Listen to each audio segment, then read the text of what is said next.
Whipping, running down the night. Whipping, running, wishing you were by my side. Did you end up raising your credit score? Yeah, basically, once I had my realtor, I spoke with her, we spoke, and we had a conversation. Because actually I was living in my mom's house, so the lady's coming over doing double duty. Right. I'm trying to buy, my mom was trying to sell. So, Gotcha. but in the process of us talking, I was able to let her know what I wanted to do as far as, you know, this is kind of like my goal. You know, I definitely appreciate the help that you probably will be giving me, but also I'm going to be sending you places as well. So I didn't rely on her 100% to be looking at places for me. I kind of did my own research too. Okay, got you. So, you lived with your mom, but you was renting before. Right. I just wanna know, what's the difference between your expenses with your rent versus you now owning your spot?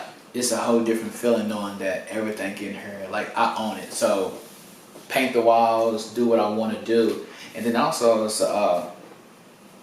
taxes, you know. Taxes. Yeah, tax write-off and whatnot. So definitely. that's a benefit. Okay, definitely. So like, how much, like, for example, your rent might have been $600 and your mortgage might be a different price. So are you paying a lot more money owning your spot versus rent? I'm probably paying, based off location, I'm probably paying roughly $50 more. But also in return, I'm getting 400 square feet extra 400 square feet, because I had a 1-bedroom, 1-bathroom apartment for like $877 a month. That's how much my rent was a month. And you know, we're not talking about my gas and light, you know, light bill, water bill, whatever that came with that. But $877 just for 720 square feet. Now I'm in a spot, 2 bedrooms, 2 bathrooms, at least 1,100 square feet, and I'm only paying $50 more. Wow, so $50 more that you're owning for a spot that you're owning, that you're not renting out. Because just think, if I was staying at that place for another 2 or 3 years, I've been paying an extra $150 more onto that rent. They just keep adding up anyway. Got you. Okay.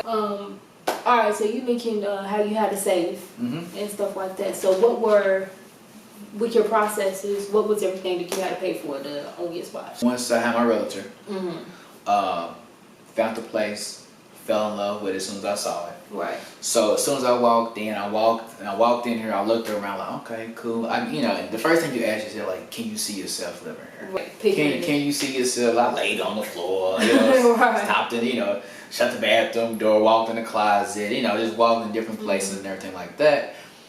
And I told her, I said, you know what? I want to put an offer in. She said, okay, well, the way that it works, she said, well, she told me usually what they would like for you to do, if you're interested, put down 1% good faith deposit. The good faith deposit is just to let them know that I'm serious. Right.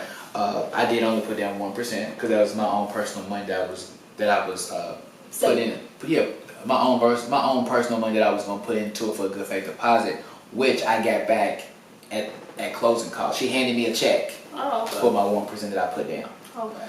So like, if it's 100,000, 1% would be 1,000. Right. Okay. So basically, I got her with cashier's check for $1,000. Gotcha. I had 24 hours to give her that. Gave her that. Put my good faith deposit in, you know, and luckily they accepted. Okay. But also something to keep in mind though too, if you know, I wasn't the only person looking at this place. Right. So if there was somebody else looking at this place and they put down 5% instead of 1%, you know, they were willing to put down $5,000 up front, then I might have been in a situation where I might have missed out on this place. Wow. Because a good faith just lets the seller know how serious you are about trying to purchase the place. Okay.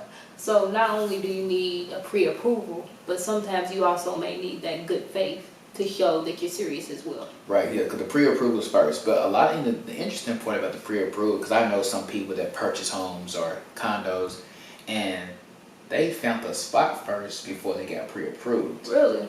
Yeah, because some people choose to do that, but also the way I looked at it was that could be another thing that can hold you back when it comes to letting the seller know you're serious. Because I can come to you and be like, hey, you know what? I haven't been pre-approved yet, but I would love the spot. I want to put an offer in, and then I might not get pre-approved for the amount that the place is worth. So based off the credit score and everything else like that. Gotcha. Okay. All right, so you put that good faith in, and so then let's talk about the other steps. Do you have to get it inspected? And Yeah. So basically, so for starters, I got pre-approved through a broker. So I knew how much money I was able to play with.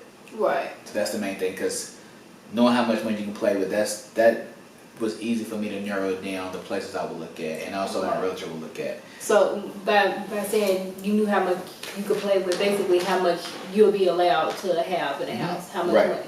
How much money? Yep. Alright. So if I only got pre-approved for 90,000, and for example, and the place was 100,000, Right. you know, then okay, then I might have to figure out something. Right. Of You know, course. I might have to probably put more money down or something like that, or come, you know.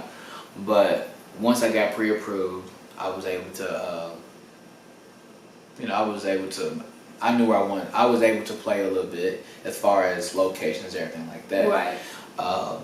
And found the place. Told my realtor I want to put an offer in, and she told me that I had to put in a good faith deposit, 1%, at least a 1%. So I gave her that, and within 48 hours, the seller was like, "Hey, we accept your offer." So within 10 days of my offer being accepted, I had to get the place inspected, which roughly cost me, let's say, $400 Got it. to get the place inspected. So the good faith fee, then $400 to get it inspected, and this is all before you even put a down payment. Right.